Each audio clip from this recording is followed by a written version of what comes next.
Hey guys, and welcome to I Want My Angst TV Reviews. I'm Sarah, and today we are going to be talking about my most highly anticipated new series of 2022, AMC's Interview with the Vampire.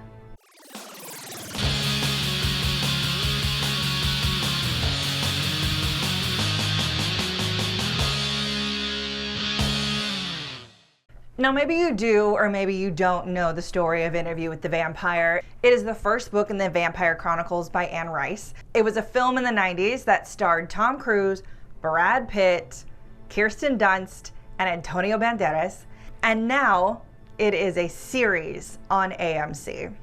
Full disclosure here, AMC only gave us 5 episodes to watch of the show, so my opinion is only on the first 5, but it doesn't matter, because really, if I even got the full season, I don't think my opinion would change, because this show is freaking phenomenal. I watched all 5 episodes, and I couldn't stop talking about it. I wanted to keep talking about it, and I'm so glad I finally get to talk about it with you.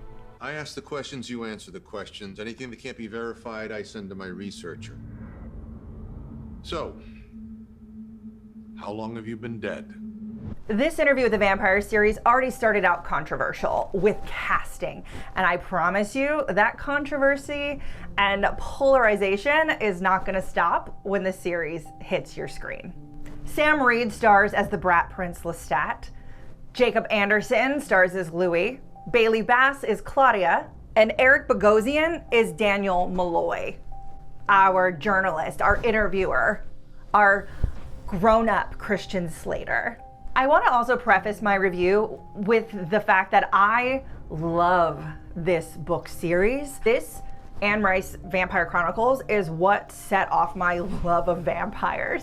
So this story holds such a dear place in my heart, but I'm also not a purist. I mean, Anne Rice has gone on record that she wanted Cher to play Lestat in the movie, and she was willing to change the storyline of her own book in order to make that happen. So let's not pretend that she's not down for changes, and that we shouldn't be also. You can Google it. This show is sexier, gayer, bloodier, gorier, and just even more magnificent than I could have ever imagined. So this series takes place 40 plus years in the future. Everything we know from the vampire book, as well as the movie, which also wasn't a perfect interpretation, happened. All of that happened. Louis met with Daniel, Louis gave him this story, and Daniel kinda sorta wrote a book about it. And now 40 plus years later, Louis decides that, hey, I wasn't completely truthful.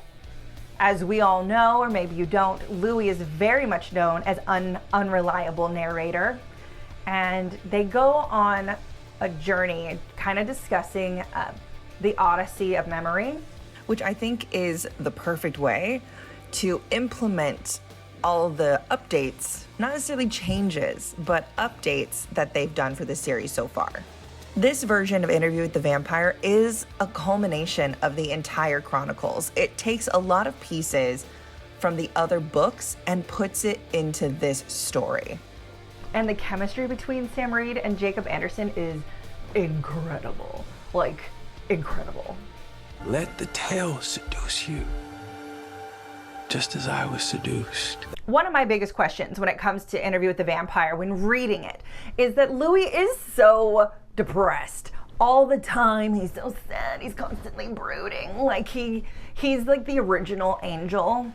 And I never truly and fully understood why he stayed around so long. And this show answers all of my questions and then some. And I absolutely love it. Jacob Anderson and Sam Reid do such an impeccable job of embodying these characters exactly how I want them.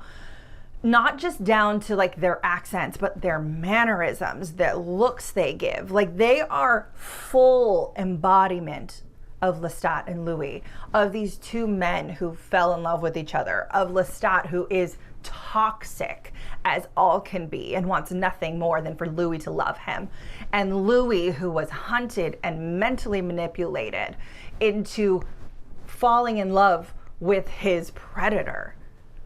And it is done so beautifully.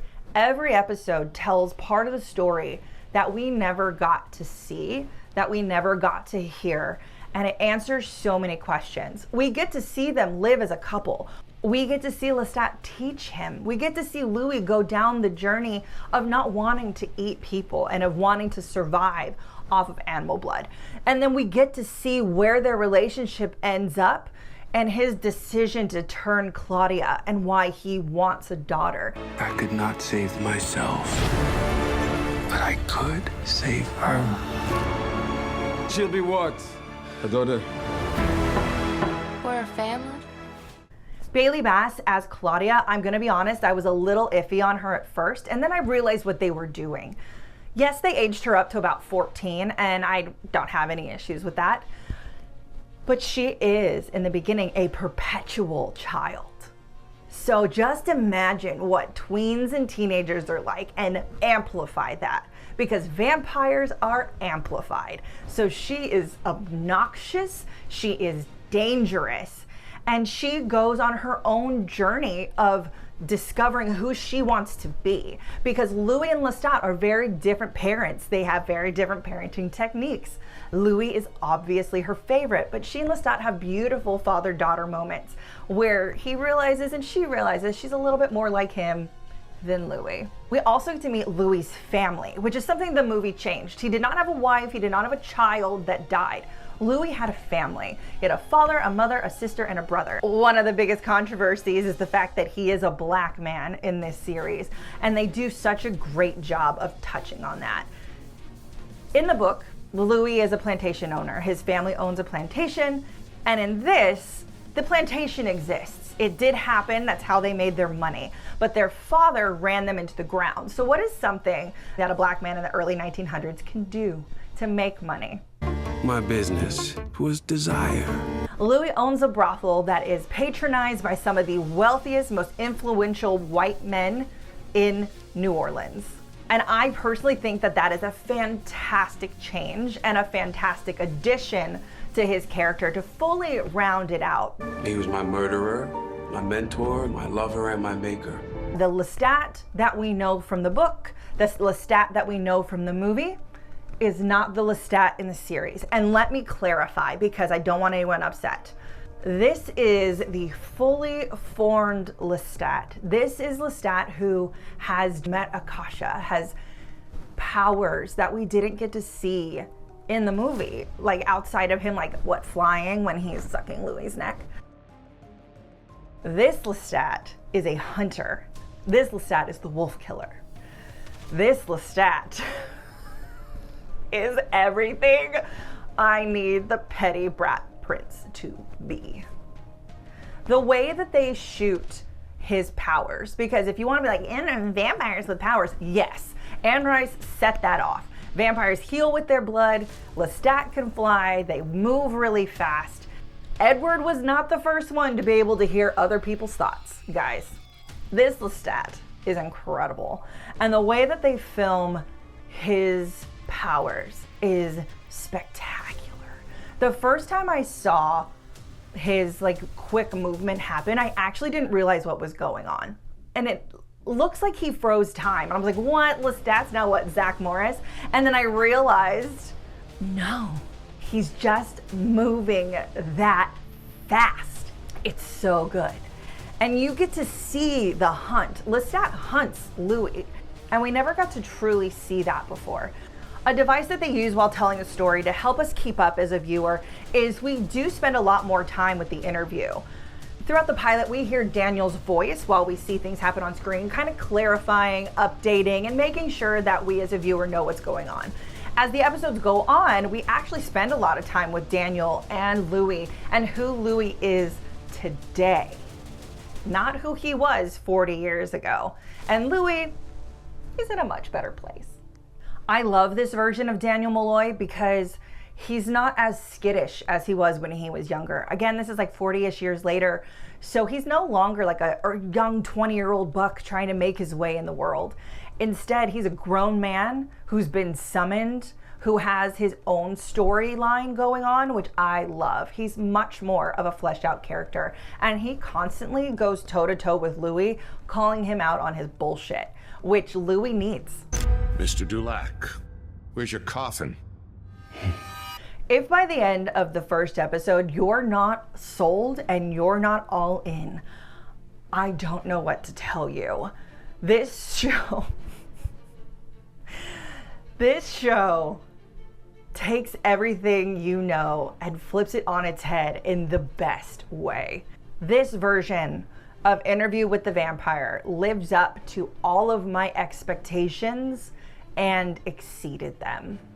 I never talk about this stuff, but like the cinematography, the costuming, the soundtrack, because Anne Rice films are known for their soundtracks of epic proportions, and they do not skimp. No, Jacob Anderson's band does not have a song in it, but the score of this series is incredible. Everyone looks incredible. New Orleans looks incredible. The homes, the apartments, like everything about this series is just so good. I honestly do not have a single complaint about this show. I don't. So if you're someone who wanted a page-by-page reenactment of the book we already know and love, you might be disappointed. But I'm hoping that you're willing to be open to how incredible this series is and how wonderful these actors tell this story. Because I need a season 2. I need a season 10. I need a season 25. Ready to begin the adventure of our lives.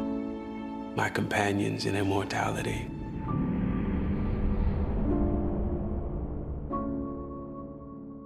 Thank you guys so much for watching. Again, I'm Sarah. Make sure you subscribe to our channel, comment, let me know what you think of Interview with the Vampire, and ring that bell so you don't miss out on any more angsty videos.